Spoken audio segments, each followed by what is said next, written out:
My mom has been dead for 21 years now and has never lived at the address me and my brother currently live at, so why have we started receiving mail addressed to her in the last few months? Because an old mailing list got sold and cross-checked with possible related people. I get junk mail from my son who has been on his own for 20 years. He hasn't lived at my last 2 addresses, but it still follows me. Google her and her age plus your city. Do you see her listed as a likely relative resident at your current address? I've noticed that recently people information websites have run amok with tying family members together and guessing addresses. It's likely that some company went this is a person mom age their children are and who reside at associated address for mom is now. I think AI is responsible. Because it's never been easier the last year or so to link people together online and find phone numbers, emails, addresses, etc. If you look up public info sites, you'll probably see her name as an associate of yours. Junk marketers buy those same lists, and I get mail from my BIL who has never lived at any address I've lived at. Would her current age if alive qualify her for Medicare?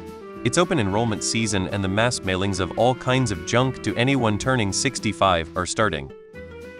I thought this was an anticlimactic 2-sentence horror for a second there. I get mail for children who have not lived with me for 13 years and 2 moves. The address miners have algorithms that find people who have ever shared an address. Then, they find the current addresses of everyone and send solicitations to that new address.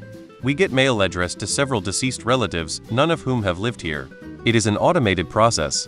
Someone has probably stolen her identity. It might be worthwhile to run a credit check with her personal information. I don't understand that shit either. My mom has been gone since 1989, never lived at my address, although she did live in the same town, and I am still getting mail with her name from time to time. My dad moved to Montana a few years ago, and I have not spent a full month there over that time. I had been moved out of his house for over 10 years. He still gets spam mail for me. I do bulk mailings for a living and I don't even understand why this happens. Her info may have been stolen. We got a jury summons for my sister. She's never lived anywhere near this house. Weird cross-reference related people glitches. Who knows? I received junk mail from my cat for a while. They'll send it out to anyone. Because in order to vote Democrat they have to show she's still getting mail. There has been a lot of online identity theft recently. Wouldn't be surprised if a government system or an insurance system or something of that nature was hacked and your mom's info was taken, and since they need a mailing address, they just use the closest next of kin. She's about to start voting Democrat. Sorry bud, that must be frustrating. Blues are just mailing their voters.